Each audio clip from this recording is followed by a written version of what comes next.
제가 현실 정치권을 떠난 때가 2004년 16대 총선 이후였다고 기억을 합니다. 그러니까 그 후 20년이 넘는 세월이 지나갔습니다. 그동안 시대도 변했고 세상도 많이 변했습니다. 현실 정치 경험도 짧았지만은 그렇게 공백도 많은 사람이 다시 현실 정치 마당으로 돌아와서 이렇게 큰 책임을 짊어지는 자리를 맡고 보니까 모든 것이 두렵고 조심스럽습니다. 그럼에도 제가 이재명 후보의 요청을 받아들여서 이 자리에까지 서게 된 이유가 있습니다. 오랫동안 공직에 몸담았던 사람으로서 윤석열 정부 3년 동안 국정 운영이 너무 망가지는 모습을 보면서 참을 수가 없었기 때문입니다. 그래서 저는 윤석열 정부 3년이 대한민국 역사상 최악의 암흑기로 기록될 거라고 생각을 합니다. 과거의 대통령은 비록 독재까지 한 이들이라 하더라도 그 시대에 꼭 해야 할 과제를 성취한 그런 공로는 있었습니다. 하지만 윤석열 정부 시절에는 2년 연속 세수는 펑크났으며 물가와 금리는 치솟았고 실업과 폐업이 늘어나 국민들의 삶은 벼랑 끝으로 내몰렸습니다. 저들은 권력을 사유화했고 자신의 뜻과 반대되는 국민들을 적으로 몰아세웠습니다. 그렇게 민주주의를 파괴하는 것으로도 모자라서 독재를 꿈꾸며 끝내 내란을 일으켰습니다. 민생 파탄, 경제 파탄, 외교 참사, 평화위협, 인사실패, 의료 붕괴, 재난 초래, 국민 갈등 조장, 교육 붕괴, 부정부패, 이 모든 말이 바로 윤석열 정부 3년을 가리킵니다. 준비되지 않은 지도자는 그릇된 권력욕으로 대한민국 민주주의와 헌정질서를 파괴했으며 비상식적이고 불리한 권력 남용으로 공정의 가치를 추락시켰습니다. 민생 경제를 무너뜨리고 헌정질서를 파괴하고 국정을 파탄냈습니다. 글로벌 선진국 대한민국의 위상을 바닥에 떨어뜨렸습니다.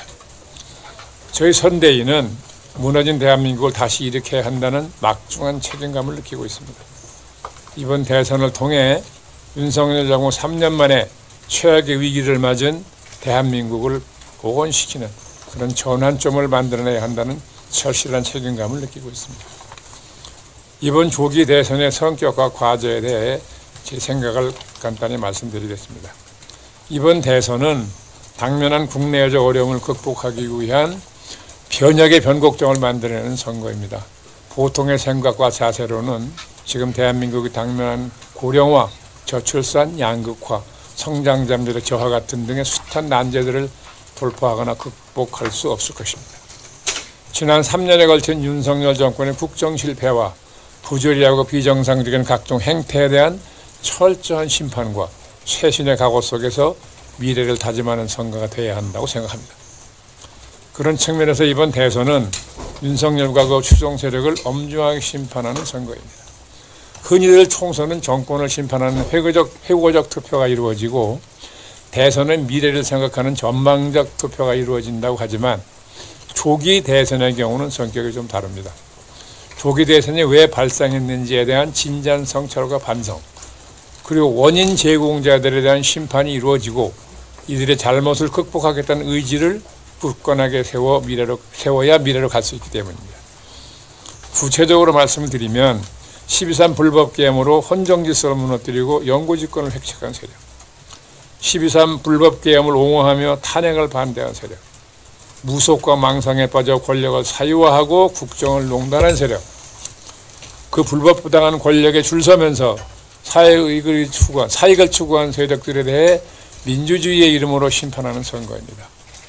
이를 통해 지난 12.3 불법계엄에 대한 진지한 성찰과 반성 속에서 잘못된 권력, 시대착오적인 구시대의 세력에 대해 명백하게 책임을 물어야 합니다.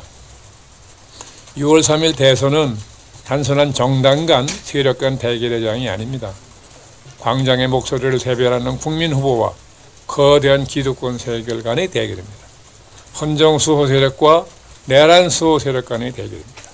정권 교체를 통해 후유증을 종식시키고 대한민국을 정상화할 세력과 국가적 혼란을 이야기해야 조금이라도 기득권을 연장해버리는 세력 간의 대결입니다. 이번 대선은 대한민국의 위기를 기회로 바꿀 역사적 분수령이 되어야만 합니다. 통합의 시대를 이끌어내고 대한민국을 재도약시켜야 합니다.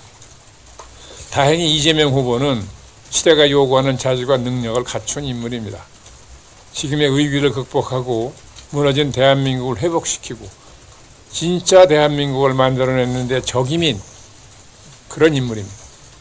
경제와 민생을 최우선 과제로 경청과 통합과 소통을 강조하는 그런 선거를 치르겠습니다.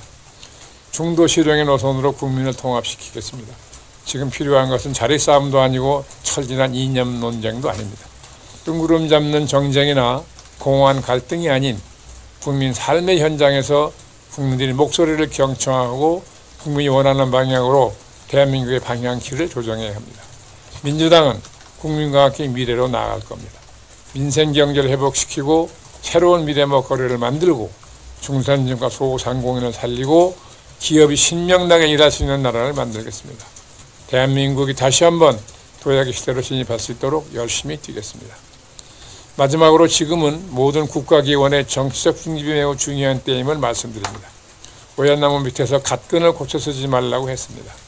민감한 시기에 사법부, 행정부, 중앙선관위, 수사 및 사정기관의 균형의식과 정치적 중립이 매우 중요합니다. 각각의 책임과 역할을 다하는 과정에서 불필요한 정치적 갈등과 충돌이 일어날 소지가 없는지 한 번 더 살펴주실 것을 정중하게 요청드립니다. 선거일은 6월 3일까지 오직 국민의 선택과 판단을 존중하고 기다리며 정치적 중립과 균형 유지에 만전을 기해 주실 것을 간곡히 부탁드립니다. 국민의힘은 지난 3년을 반성하기는커녕 윤석열 정부 3년을 연장할 다음 5년을 만들고 싶어합니다. 한덕수 후보는 탄핵된 정부의 총리이며 김문수 후보는 그 정부의 장관 아닙니까? 국민이 보기엔 차이도 없는 사람들인데 그들끼리 무슨 의미가 있는지 날치기하듯이 교체했다가 다시 번복했습니다. 이런 세력에게 나라를 맡기시겠습니까? 민주당 이재명 후보의 압도적 승리가 필요하다는 것을 더욱 절실하게 느끼게 됩니다. 이제 내일부터 국민들에게 희망을 전하고 대한민국의 미래를 여는 담대한 여정을 시작합니다. 현명한 우리 국민들께서 이재명 후보에 대한 압도적인 지지로 대한민국의 미래에 힘을 실어주실 것으로 굳게 믿습니다. 감사합니다.